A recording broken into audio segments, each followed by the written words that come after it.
All right, welcome back. We'll go ahead and continue, there we go, talking about isomers. In particular, we're going to look at stereoisomers.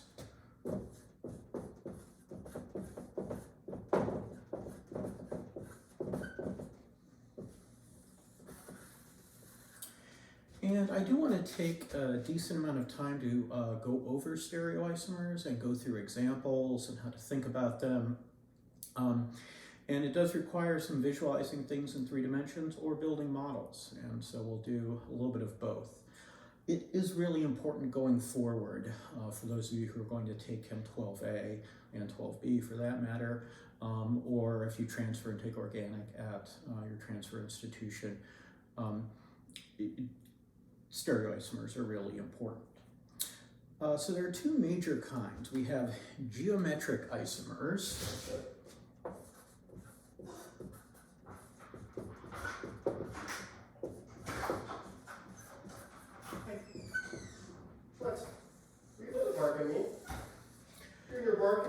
My 15-year-old just came home from a jog, so the dog is happy to see him. Anyway, geometric isomers are ones that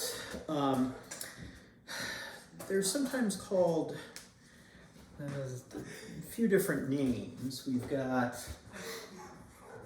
AKA cis trans isomers.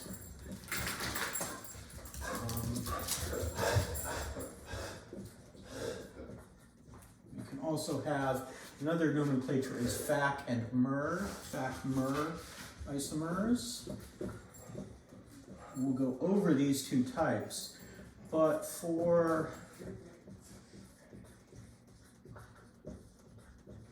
Chem 12 going forward, we'll call these diastereomers. Okay, I'll usually refer to them as geometric isomers in 1B, but in Chem 12, we'll go ahead and call them diastereomers, and it turns out that there are a few more than just the cis and trans that we'll see. Now, what are geometric isomers? Well, geometric isomers have a different arrangement in space and a different arrangement of the atoms in space, and they're not mirror images. So different spatial arrangement, not mirror images. So let's take a look at a couple of examples of those. I've got a couple right here, and these are cis and trans. And you can see that we've got 2 different ligands. We've got the white and the green. And in the cis case, we can see the 2 white ones are next to each other. There's like a bond angle of 90 degrees here. This is a square planar geometry, so you can just look at it from the end there. And then in the trans case, bond angle between the white ones is 180 degrees. They're opposite each other, hence trans, and cis is same, so they're on the same side. And so these guys are different, but if you try to match them up like they were in a mirror, they don't match. One is not a reflection of the other. So if I hold them like this with an imaginary mirror in between here, my green guys in the back match up, but white and green in the front don't match, and the white and green in the bottom don't match. So these are not mirror images. And these are cis-trans isomers or geometric isomers. Now, a different type of isomer is what we call optical isomers, or what the text calls optical isomers.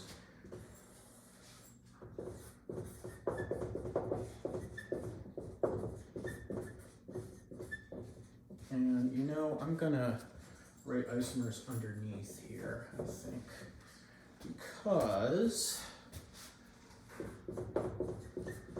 I'm gonna squeeze in a bunch more writing, yay. And I do want to before I go into more examples of cis and trans, I do want to talk a little bit about optical isomers. These optical isomers are also known as enantiomers.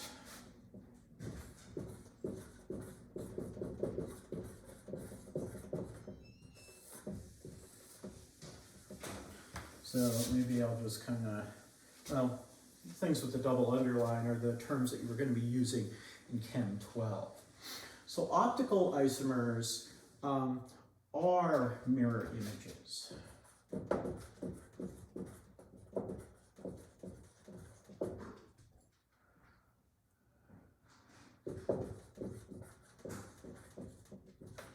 And yet we can't line up the mirror images on top of each other. So we call those non-superimposable mirror image isomers. And I'll show an example, and then we'll get into a little bit more detail. So often this happens with tetrahedral compounds. So here's a tetrahedron, and we have the four ligands attached to our central atom, our central metal. We've got the white, and the green, and the orange, and the purple. So now I've got the mirror image. And so again, if I've got an imaginary mirror plane like this, you can see one reflects back to the other. So the whites line up, oranges, the greens, and the purples are on the outside here. So they're mirror image. If you prefer to look at them front and back like this, you can.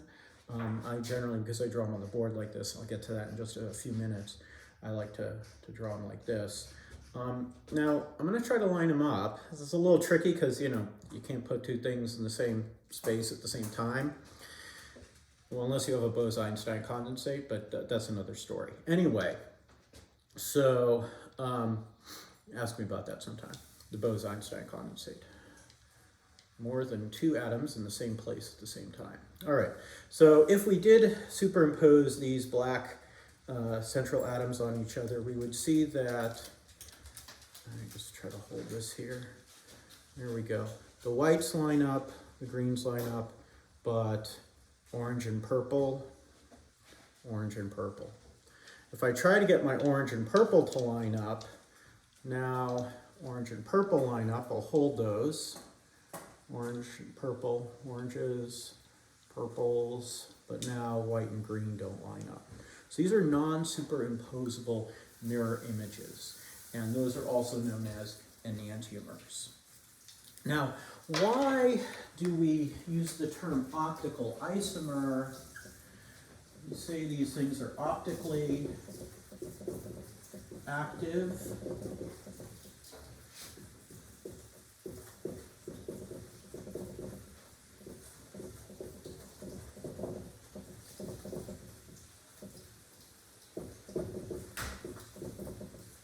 I'm not going to go into this detail, but if you really want to look at a description of it, it is in a couple of figures in the text, figures 2112 and 2113.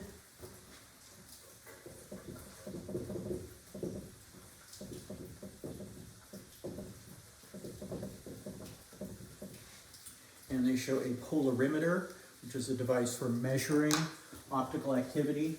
So you can shine light through a special kind of filter called a polarizing filter. So if you have like polarized sunglasses, that's what they do. And light is a wave when it's not a particle. Well, it's both. Anyway, that's another story as well.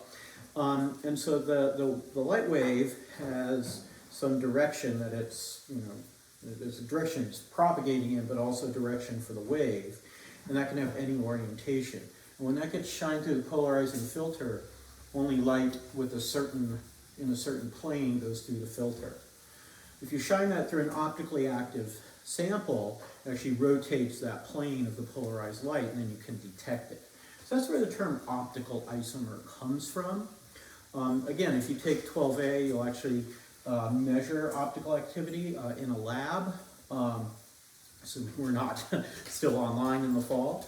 And you'll learn a little bit more about this. But that's where the name optical isomer comes from. I prefer to say enantiomer myself. And then geometric isomers, that's not a bad term to use because even when we're talking about diastereomers, cis-trans, and we'll see FAC-MER, are a particular kind of diastereomer that's a, geometric isomer is not a bad way to say it. It turns out that you can have some other molecules that aren't cis or trans, but they're not enantiomers, and they end up being a type of diastereomer. But that really only happens in organic molecules, where you've got multiple carbons in the molecule, and we'll talk about that another time. Well, not in this class, but well, maybe we will at the end. Yeah, when I talk to you guys about organic chemistry, give you a little preview of that. But that's in a few weeks. Anyway, so you can go ahead and copy this down. I'll pause for a minute. Okay, so after you've unpaused, we'll go ahead and erase. And we'll take a look at,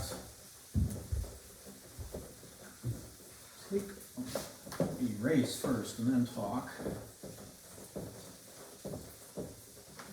We'll take a look at different types of geometric isomers. So let's look in particular at cis and trans isomers.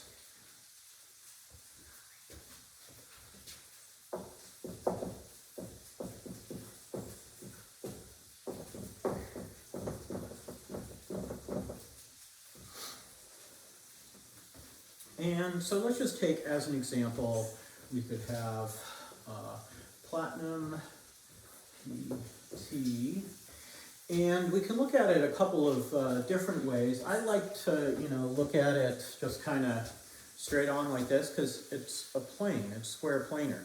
So I could draw wedges for the two green guys and dashes for the two white guys like we did before, but I don't need to because I can just look at it like a plane.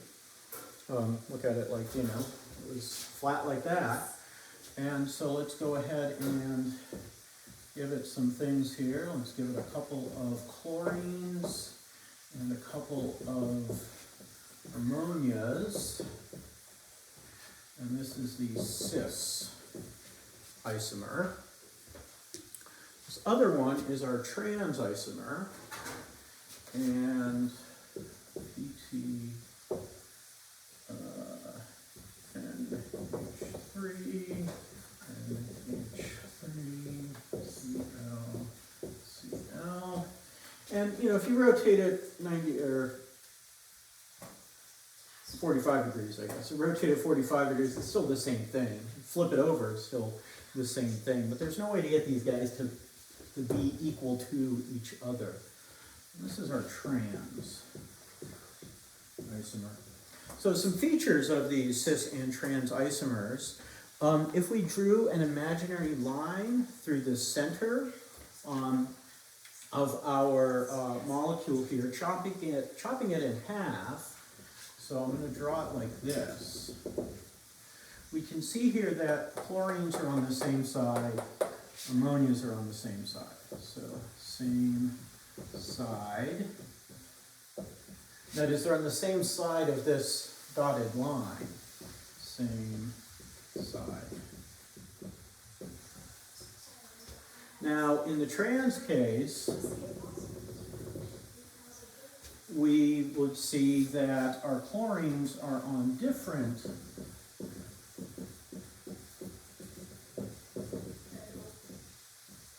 sides of our red line there, and also the ammonias are on different sides.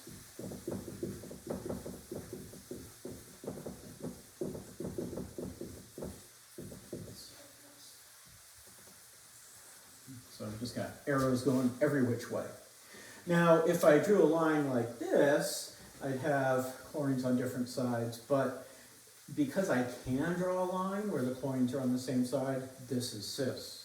Another way to look at it, and maybe I'll write this in green here, our bond angle here is 90 degrees. And again, that guy's 90 degrees. Here we have a bond angle of 180 degrees, and that bond angle is 180 degrees. So when you're looking at the structures here, if they're close to each other, that's cis. So the two green guys, chlorines, are close to each other.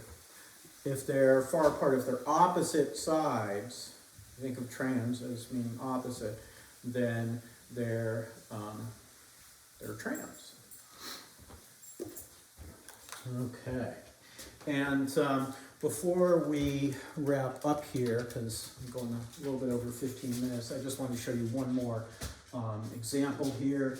So let's go ahead and maybe we'll put a cobalt in the middle, and let's see, we'll do mom there,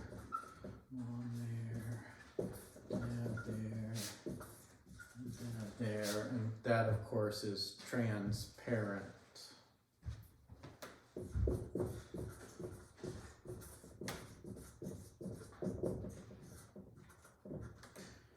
I knew it was only a matter of time before I got a bad chemistry joke in there. Anyway, so this is cis and trans for square planar compounds. In the next video, I'll show you cis and trans for octahedral compounds, as well as FAC and MER. And then we'll move on and take a look at enantiomers, optical isomers, for both tetrahedral and octahedral complexes. So until then, I will talk with you later.